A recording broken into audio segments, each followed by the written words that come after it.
Thank you for taking the time. I appreciate you. I love you guys. My dog love you guys. I was going to say, what kind of dog is that in the back? Yeah, this is Daenerys. She barked in our last interview, so she wanted to say hello to you today. Or a joke. I don't know if people say puns on My dog thought it was funny. I was going to say, is that your dog, or did you break into someone's house?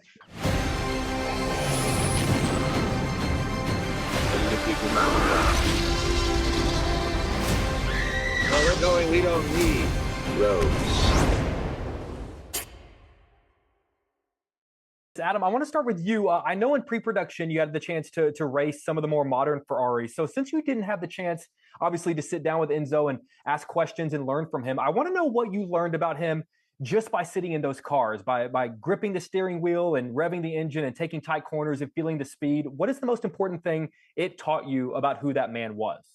Well, we kind of started with contemporary vehicles, so they kind of set up this cabaret of different cars, open wheel single seaters and contemporary Ferraris, some Mazda Miatas. So, and we raced here in California, then we raced in Modena, and then finally we kind of ended it driving one of the cars that we used in the film, and it was just the chassis. There was no skin on it because they were still working on building the camera mounts for it, and you become instantly aware of how dangerous they were. Where there's no seatbelts, it shifts very low and tight, and I'm just big anyway. I rarely fit into I was going to say closets, but that was a weird word. I know often cupboards. I rarely fit into rooms, so let alone like an older Ferrari. If you hit something or you flip it all, there's no roll cage, there's no seatbelts. That's it. So it really spoke to it just added a reality to what these racers were, the conditions they were racing under, and how their ideology was still strong in spite of that.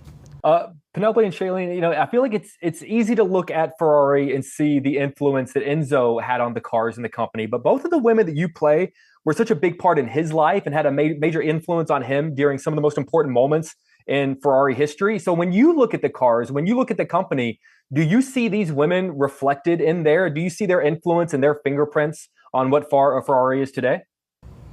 Definitely Laura. Yes, Laura, for sure, because she was really one of the first investors in the company when they had nothing, and she sold something, a jewel that she had that was all the money they had, and they put it into the company, and they both knew that for the rest of their lives. Their son also started to create some of the cars. There was this car called Dino, like him. Like, she was everywhere. If you go to the museum, she's there. She's in the cars. She's actually not in the videos when they're talking about the family, which is very shocking. But she is. When you know the story of the company, she was a very big part of it. But from the shadows, like, it was a hidden figure that nobody wanted to know about. They would just say that she was crazy and complicated and scary, but nobody would say to us, oh, no, she actually was a survivor of the biggest pain that a human can go through, which is losing a child. I don't know that the company of Ferrari was directly influenced by Lina in any other way, apart from providing a home and a safe place and a deep space of connection with Enzo and the ripple effect of what that would look like. Lina's priority wasn't Ferrari necessarily, but it was to hold space for and show up for and be available for whatever experiences Enzo would come home with by being a part of the institution he was building. For sure. Adam, you obviously play Enzo a little bit later in life after a lot of things have happened to him. And I'm going to address a rumor. There are rumors that you might be playing a young Neil in Heat 2, where a lot of big things are yet to come. So I'm sort of curious where a character is at in their arc, in their life, how that affects your relationship with them, whether big moments are to come or maybe they've already passed. How does it change what it's like to tell their story?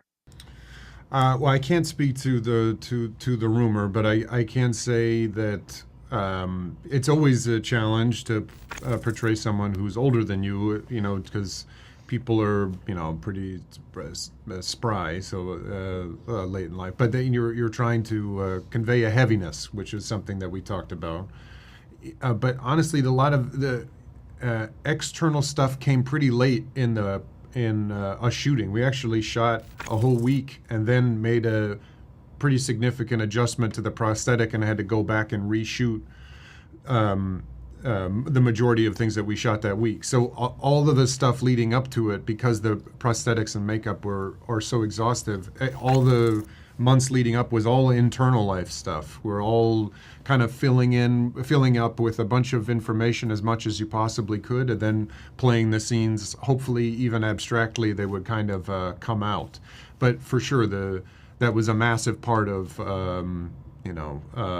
finding his physicality and being conscious of the image that he was projecting to the world and how to use the costume. But just because of our schedule and budget, a lot of those decisions were happening sometimes in real time as we were shooting. Sure. Well, I know you make your professional decisions based on what I want you to do, and I would love for you to play a young Neil. So, if you would just do it for me. Thank you very much. Guys, thank you for taking the time. I appreciate you. I love you guys. My dog love you guys. I was going to say, what kind of dog is that in the back? Yeah, this is Daenerys. She barked in our last interview, so she wanted to say hello to you. Yeah. So good to see you guys. Thank you for taking the time. I appreciate you. All right. Thank you very much. Bye, guys.